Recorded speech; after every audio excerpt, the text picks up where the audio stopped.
Et notre invité ce soir est le général Didier Tauzin, général de division. Vous avez commandé le premier régiment de parachutistes d'infanterie de marine, le premier RPIMA. Vous êtes un ancien des forces spéciales, vous avez participé aux opérations militaires au Rwanda.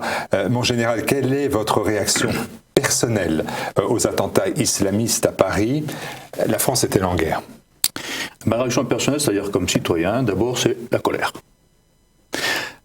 Bien sûr, la colère de voir ces attentats, de constater ces morts, et aussi la colère devant l'impréparation, et enfin, je dirais, le fait que ce soit produit tout simplement. Nous avons eu au mois de janvier déjà des attentats, nous étions en droit quand même, nous citoyens, d'attendre que notre gouvernement ait fait quelque chose de sérieux, de conséquent pour éviter ceci. Monsieur Hollande a osé dire, avant qu'on ait même identifié les agresseurs, nous les connaissons, et que l'a-t-on fait pour empêcher les attentats? Ça, c'est la première chose, la colère. Ensuite, pardon, votre question, c'était... Est-ce que la France est en guerre, tout simplement? Mais oui, bien sûr. Ce terme-là, bien sûr, la France est en guerre. C'est une forme de guerre tout à fait nouvelle, évidemment. La guerre ne cesse d'évoluer avec les époques, avec les technologies, avec les idéologies, etc. Donc, c'est une nouvelle forme de guerre. Mais, dans une guerre, il faut désigner l'ennemi.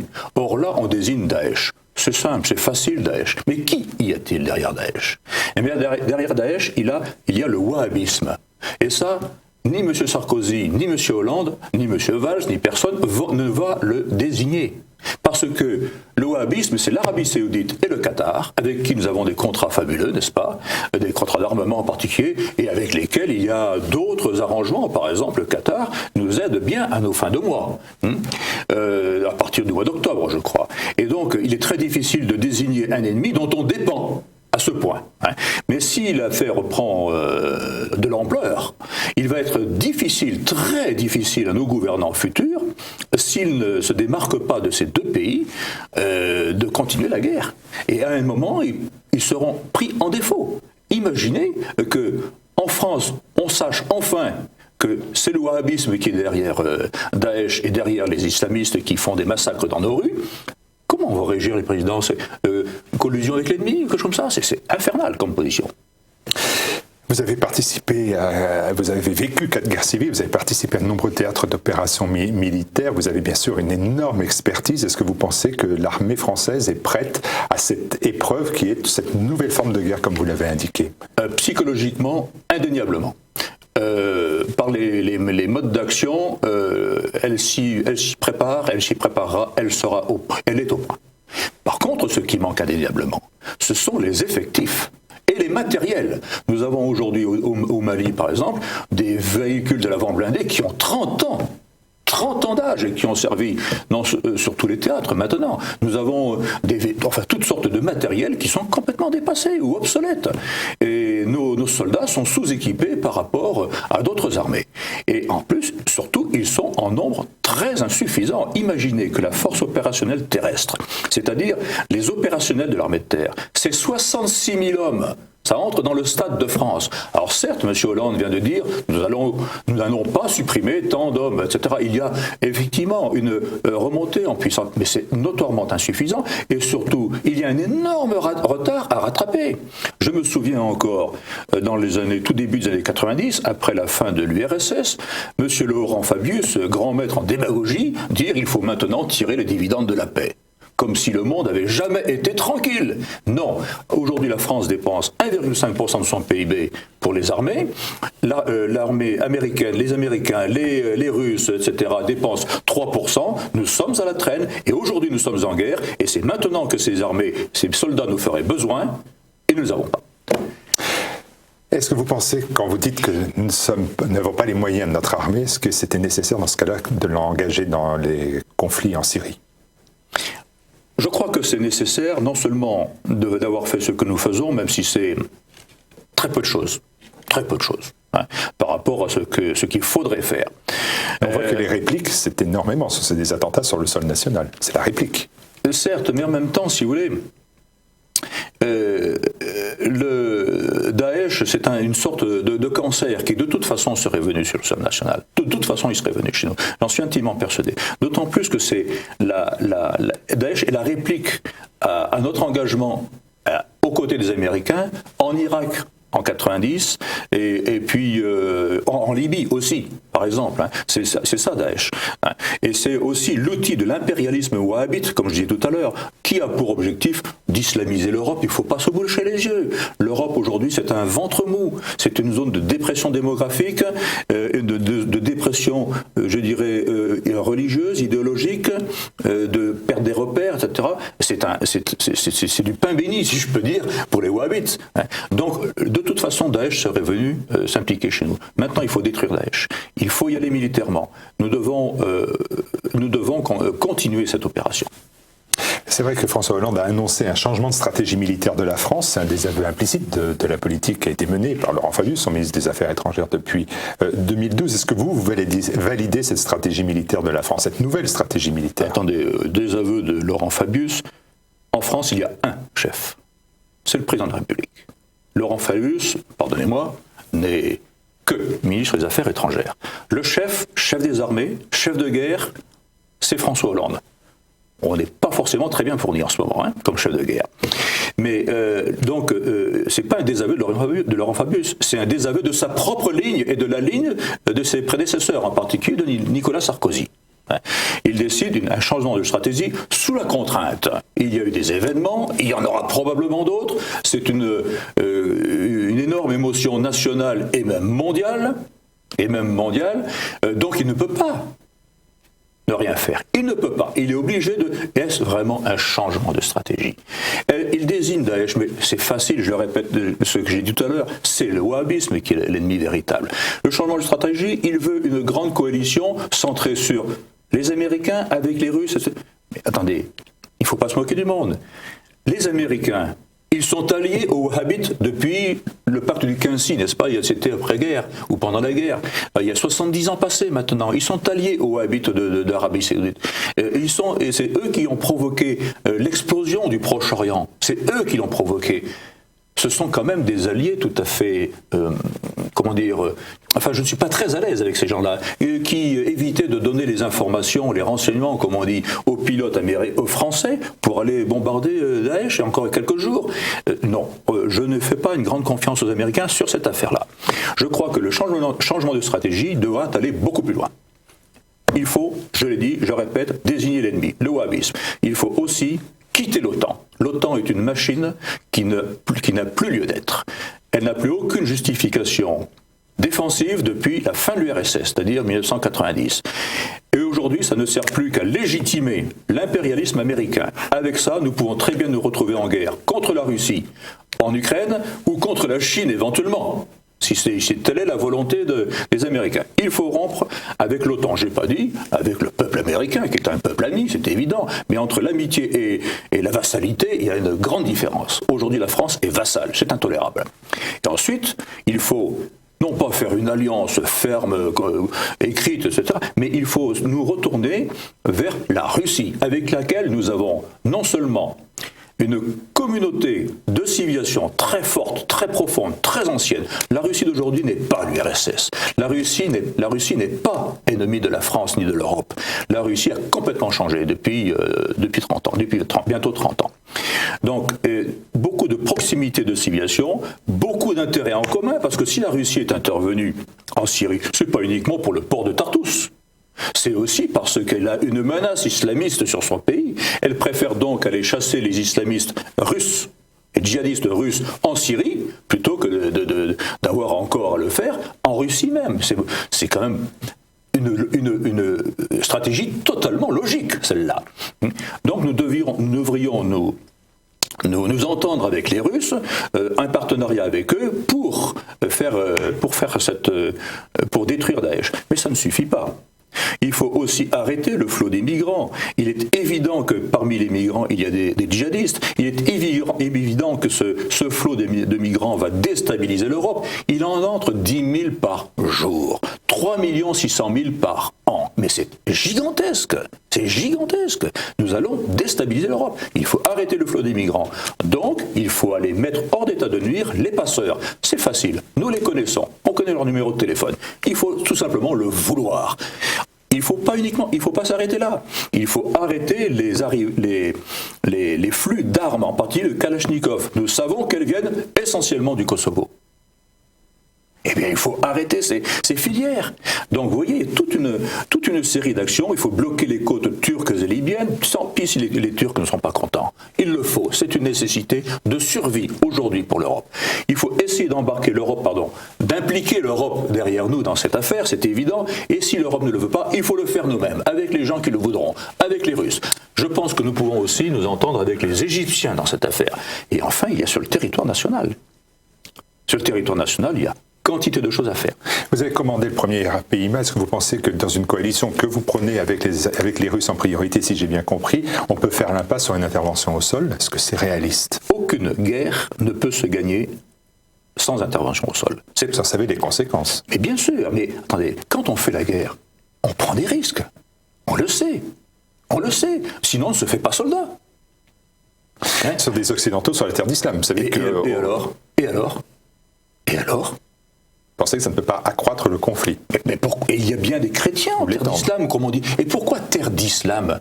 Pourquoi terre d'islam? Il y avait 10% de chrétiens dans cette région, en Syrie, en Irak, encore récemment. Maintenant, il n'y en a quasiment plus, du fait de Daesh, du fait du wahhabisme, du fait aussi donc de notre politique erratique à côté des Américains. Notre politique erratique du côté. Pourquoi terre d'islam? Il ne faut pas donner.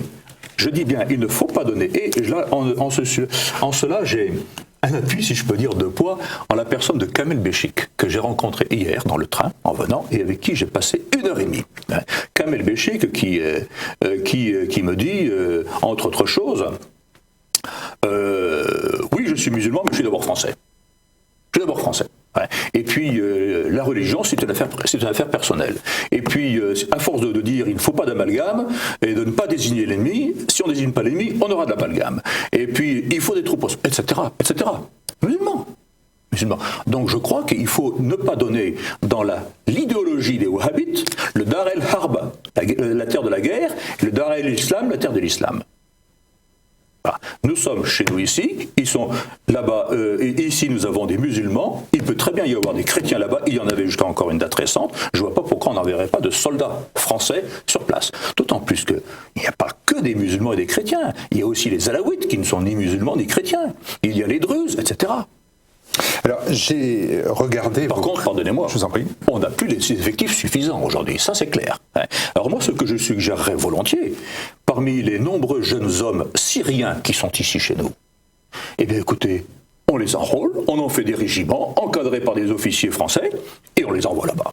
Ne serait-ce que pour sécuriser les zones qui auront été libérées. Pour défendre leur patrie, leur famille. Mais attendez, c'est clair? C'est clair. Vous aviez sur TV Liberté, c'est cela je vais vous dire, j'ai re-regardé vos précédentes prestations, et vous avez déclaré, la première fois que vous êtes venu chez nous, que la conduite de François Hollande était indigne. Venant de vous, le terme est bien évidemment très dur.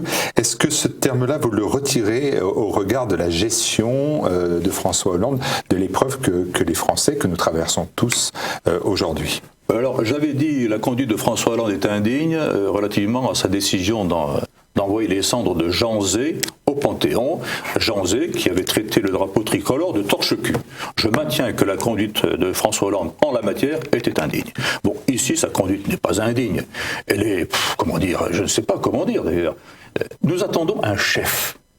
Mais il n'est pas chef, cet homme-là. Il est dans un habit qui est infiniment trop grand pour lui. Pardonnez-moi, nous avions une sorte de slogan autrefois dans l'armée, quitte cet habit que tu déshonores. Bon, il est président de la République, d'accord, mais il n'est pas à sa place.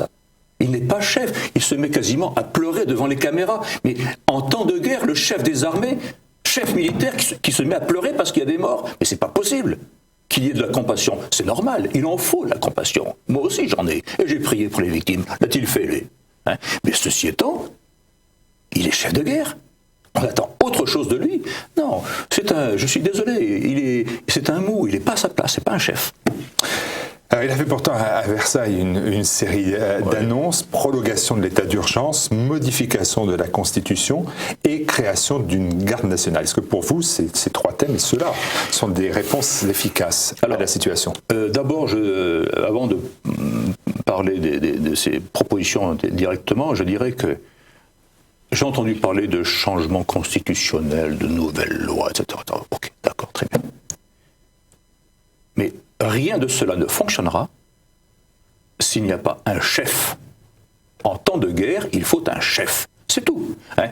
Nous avons aussi un autre slogan, il n'y a pas de mauvaises troupes, il n'y a que de mauvais chefs. Hein. Et on peut avoir les meilleurs armements du monde, s'il n'y a pas de chef, ça sera la débandade, et l'échec, et la défaite. Bien.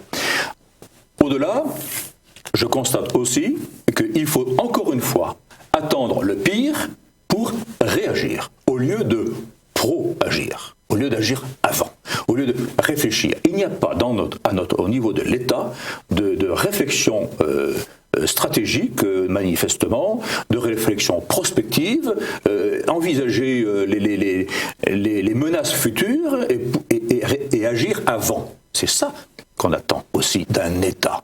Manifestement, ça n'existe pas. C'est au dernier moment, après le pire. Bien. Un point particulier, la garde nationale.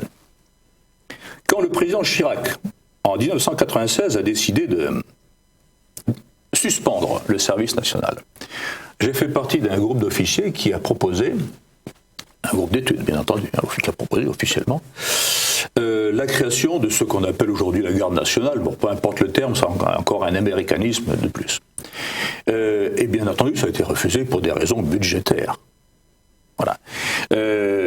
En estimant que la menace n'était pas suffisante. Bien sûr, à ce moment-là, la menace n'était peut-être pas suffisante. Mais il faut des années pour constituer ce qu'on appelle une garde nationale. Il suffit rappeler les réservistes. Oui, non, mais ça c'est simple, rappeler les réservistes. Mais il faut aussi les habiller, les loger, les former, les reformer. Et c'est pas suffisant. Il n'y en a pas en nombre suffisant. Et les réservistes, ils ont un métier. Ils ont un métier. On les rappelle pour un certain temps. Mais certains sont chefs d'entreprise. Comment vont-ils faire? Comment va tourner leur entreprise? Mais c'est pas possible. Donc, je crois que la vraie solution, d'abord, à très court terme, je crois qu'il n'y a pas grand-chose à faire du point de vue technique. Il y a des décisions à prendre, certes, mais qui ne prospéreront, qui ne trouveront une véritable efficacité que dans quelques mois, quelques années. Mais il faut surtout se dire que cette guerre va durer. Elle va durer. Donc il faut instantanément, ce qui a été fait, décider de renforcer les effectifs du renseignement, des forces de sécurité intérieure, sachant qu'il faudra du temps pour les former. Et pour former un homme de renseignement, je crois qu'il faut 3 ans, voyez-vous. 3 ans. Ah, c'est facile de dire, on augmente de 500. Oui, mais ils seront efficaces dans 3 ans. Donc, il y a une forte hystérésis. Bien. Ensuite, je crois surtout qu'il faut aujourd'hui décider, étant donné que cette guerre va durer, je peux dire après pourquoi elle va durer, si nous ne faisons pas ce qu'il faut. Il faut tout simplement refaire le service militaire. Relancer le service militaire et peut-être plus globalement le service national, parce que nous sommes là focalisés sur des événements graves qui sont produits il y a quelques jours. À juste titre, nous sommes focalisés, mais il ne faut jamais oublier que quand on est homme d'État, il faut tout voir globalement. Globalement. Or, nous sommes menacés dans notre chair, c'est évident. Mais nous sommes aussi menacés par nous-mêmes, par notre manque de cohésion. Et il n'y a pas de familles disloquées qui tiennent. Il n'y a pas de nations disloquées qui tiennent. C'est pas possible. Or, la nôtre est complètement disloquée. Du fait, en particulier, de l'action des gouvernements que nous avons eus depuis 40 ans, qui ont favorisé le communautarisme, qui ont contrecarré l'assimilation des immigrés, qui ont considéré, comme ça a été dit explicitement, que la loi est le résultat d'un rapport de force, donc la loi du plus fort, donc la loi de la jungle, etc. Tout cela a disloqué notre nation. Donc, si vous voulez, quand on regarde l'affaire globalement, nous avons besoin, en plus d'un service militaire pour nous aider à réagir militairement à ces actions, à prendre en compte cette affaire, d'un service national de recohésion de la jeunesse. Il y a un énorme travail à fournir, ça coûte, oui, ça coûte, mais pour ça, il faut trouver de l'argent. Je sais où le trouver. Et pourquoi vous dites que la guerre va continuer? La guerre va continuer parce que, voyez-vous, si du moins nous ne prenons pas les mesures adéquates pour qu'elle cesse. Si on continue d'avoir des M. Hollande ou M. Sarkozy, elle continuera la guerre. Si nous continuons d'avoir la même classe politique qui pense beaucoup plus, M. Valls, quelques heures avant seulement les attentats, nous disait qu'il faut barrer la route au Front National. Mais quel intérêt? À côté des 130 morts. Quel intérêt? Bien. Si nous continuons d'avoir la même classe politique, elle durera la guerre, parce que nous continuerons à avoir une politique de décohésion sociale. Nous continuerons à avoir une politique qui comment dire, nous culpabilise, nous Français, par rapport aux Maghrébins, par rapport à l'islam. Enfin, bon. Donc, elle continuera parce que, d'un côté, nous continuerons d'être, nous, dans une zone de dépression idéologique, spirituelle, intellectuelle, des gens qui sont tentés, une nation qui est tentée par le suicide, par le déclin, etc., et qui voit à court terme, qui est matérialiste, alors que eux, de l'autre côté, voient non seulement à long terme, mais à l'échelle des siècles. À l'échelle des siècles. Nous avons peur de la mort, ils n'ont pas peur de la mort. Ils l'ont prouvé, hein, même s'ils sont instrumentalisés. Ok, d'accord, mais ils n'ont pas peur de la mort. Ils sont prêts à tout. Ils veulent conquérir. Hein, nous voulons simplement nous protéger. C'est ahurissant. Donc, si vous voulez, dans ce cas-là, surtout avec des wahhabites, hein, si nous ne sommes pas fermes, si nous ne montrons pas une détermination totale, et si nous n'agissons pas en fonction de cette détermination, la guerre continuera. Et elle peut continuer jusqu'à la disparition de la France, ou l'islamisation de la France. Et vous évoquez même le risque d'une guerre ethnique, c'était sur France 3, je crois, hier soir, oui. Une guerre ethnique et religieuse en France. Mais sur quoi se fonde véritablement votre point de vue? Alors, ça fait une guerre religieuse, il faut qu'il y ait deux religions qui s'affrontent pour l'instant. Oui, ou deux religions, ou une religion. Et vous savez, alors pendant longtemps, j'ai pensé que nous irions vers une guerre civile. Ce qui m'a fait penser à ça, c'est les manifs pour tous. Quand j'ai vu que les forces de l'ordre, sur ordre de M. Valls, matraquaient des mamans poussant des poussettes, et dans des manifs complètement pacifiques, je me suis dit, c'est impossible, et si vous voulez, la pente était prise pour que nous allions progressivement vers quelque chose de dramatique. Et je me suis dit, c'est pas possible, on peut aller à la guerre civile si c'est mal géré. J'y crois moins maintenant. J'y crois moins parce que, du fait de ces attentats, janvier et maintenant, il y a une prise de conscience en France de ce que, l'essentiel n'est pas dans ce que nous disent les politiques, l'essentiel est dans notre cohésion nationale. Il y a une prise de conscience dans notre cohésion nationale et on rencontre des gens qui prennent conscience des racines de la France. Et je reviens à Kamel Béchik, donc hier, m'a dit, moi je suis français. Et en France, il y a une manière catholique d'être athée. Et moi, j'ai une manière catholique d'être musulman. C'est surprenant, hein, parce que la France, dit-il, est ontologiquement catholique, c'est-à-dire par essence. Et les gens en prennent doucement, très doucement conscience. Il ne s'agit pas, encore une fois, d'amener tout le monde à la messe, le problème n'est pas là. Mais de reprendre conscience de nos racines qui sont la réalité historique. C'est notre moi profond, c'est le moi national profond, ça, toutes ces racines chrétienne. Il disait, mais les jeunes musulmans de France, ils ont envie d'être français, mais ils aiment Jeanne d'Arc, ils aiment Saint-Louis, ils ne supportent pas Voltaire. C'est Kamel Béchik qui parle. Hein. C'est-à-dire que là, si vous voulez, il est vraiment, lui, dans la France de toujours, quoi. Et je crois que tout doucement, les gens prennent conscience de cela. Si bien que, si ce ne sont pas des chrétiens affirmés et pratiquants qui vont se dresser contre les musulmans, ça y ressemblera un petit peu. Mais tout cela est possible si l'affaire est mal gérée. Hein? Quand je constate que, suite à ma dénonciation du wahhabisme, eh bien, il y a toute une, il y a un petit flot, petit pour l'instant, mais il y a un flot de jeunes de musulmans qui adhèrent à mon association. Parce qu'ils ont envie d'être français, ils se sentent français, mais ils se sentent marginalisés, un peu rejetés par le flot commun. Votre association, vous avez écrit un ouvrage dont le succès ne se dément pas, qui s'appelle « Rebâtir la France », et de manière surprenante, vous Vous êtes dans une vision quand même bien différente en fait de certains journalistes ou intellectuels. On pense bien évidemment à Éric Zemmour qui lui fait le même constat que vous, mais en conclut que la France s'est suicidée et que donc la France c'est fini. Et vous n'avez pas cette vision-là. Vous avez, au contraire, vous me disiez même avant le début de cet entretien, c'est pas un secret que on avait toujours ce moyen de repartir. C'était le militaire qui parlait. Non seulement c'est les militaires, mais c'est les leçons. Ce sont les leçons de l'histoire de France.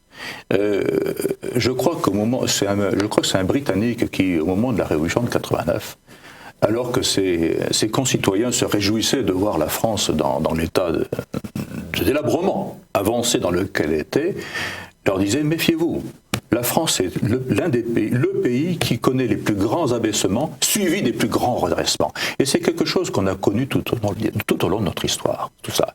Et je suis intimement persuadé que la France vivra. Elle va rebondir. Cette occasion de cette guerre qui nous est faite, Daesh, les migrants, l'invasion, il faudrait quand même dire les choses telles que je les pense, et puis ces attentats en France, sont effectivement très durs à vivre. Mais c'est une formidable occasion de rebondir. Et c'est là qu'il nous faudrait un chef à la hauteur, que nous n'avons pas. Et donc, moi, je crois qu'en la circonstance, et en toute chose, il y a non seulement de l'espoir, mais il faut se remémorer 3 mots extrêmement forts qui doivent nous guider aujourd'hui et pour toujours. Courage, confiance et calme.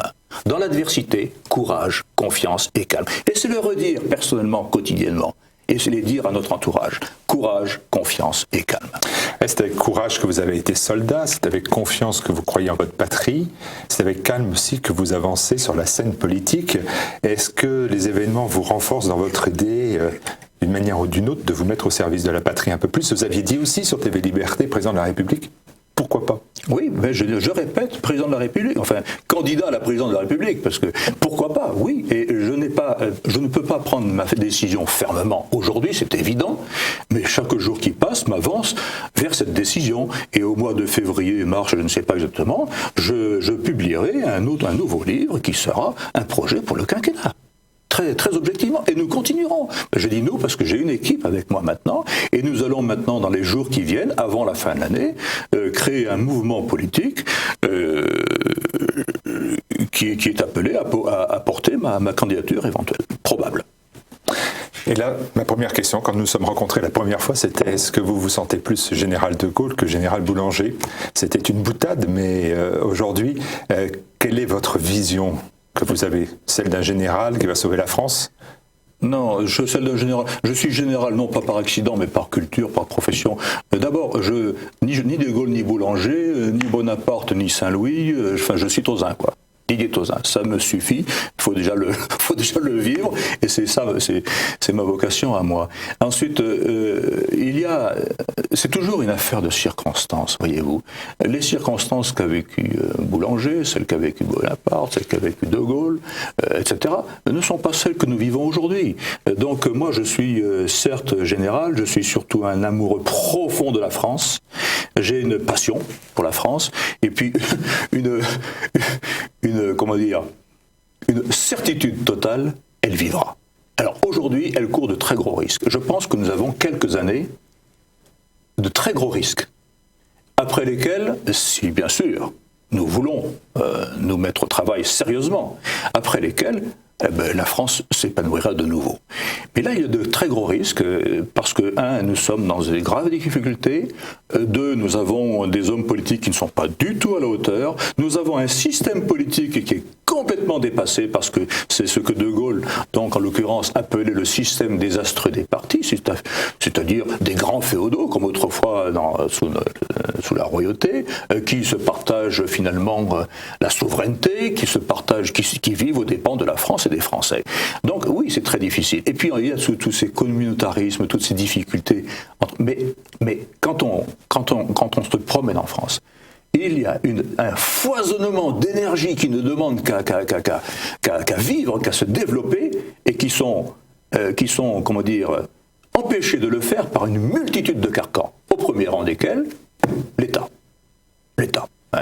L'État qui aujourd'hui non seulement ne remplit plus ses fonctions à lui, nous l'avons vu encore ces jours-ci, puisqu'il est incapable de protéger les Français, alors que ce sont ses fonctions, mais qui en plus, si vous voulez, par démagogie, incapacité à gouverner, mélange entre la fonction de gouvernement et la gestion, mauvaise gestion, si on en voit notre dette, eh bien, l'État sclérose complètement les capacités des Français. Il faut donc d'abord, c'est l'une des premières choses à faire, ramener l'État à ses fonctions, réduire drastiquement la dépense publique, ce qui donnera à la nation une capacité de financement qui lui permettra de rebondir. Et vous verrez, dès lors, ça ira beaucoup mieux. Et ensuite, il faut bien entendu rebâtir la politique comme service. Aujourd'hui, ce n'est plus un service. Il faut rebâtir la politique comme service de la France et des Français. Et donc revenir à notre conception traditionnelle de la politique, ce qui suppose aussi de revenir à la conception française et occidentale de l'homme. L'homme qui est créé, que ce soit d'un dieu ou par la nature, il est créé. Voilà. Et tout doit être mis à son service. L'économie, les technologies, enfin tout. Tout est mis à son service. Et à partir de là, si vous voulez, nous rebâtirons la France sur plusieurs piliers. Je ne sais pas si j'ai encore un peu de temps. Oui. Oui. Écoutez, on n'est pas tenu par le voilà. temps. À partir de là, nous rebâtirons la France. La libération des énergies, j'en ai parlé tout à l'heure, c'est tout à fait nécessaire.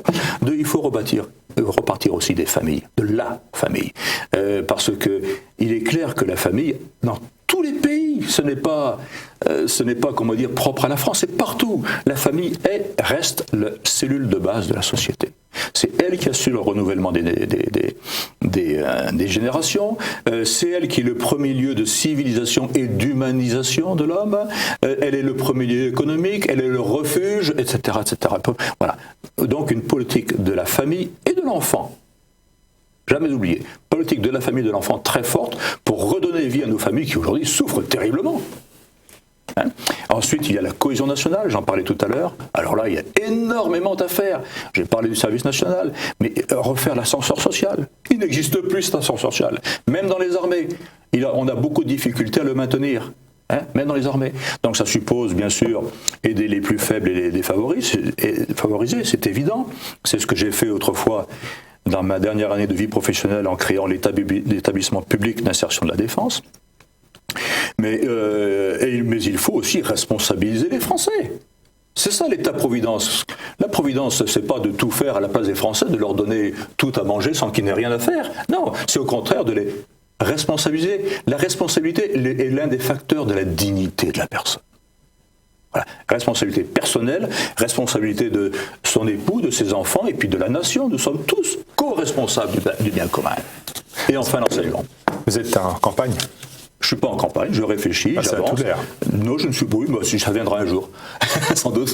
Bon, alors on a l'occasion de vous revoir dans ce cas. Merci. Merci.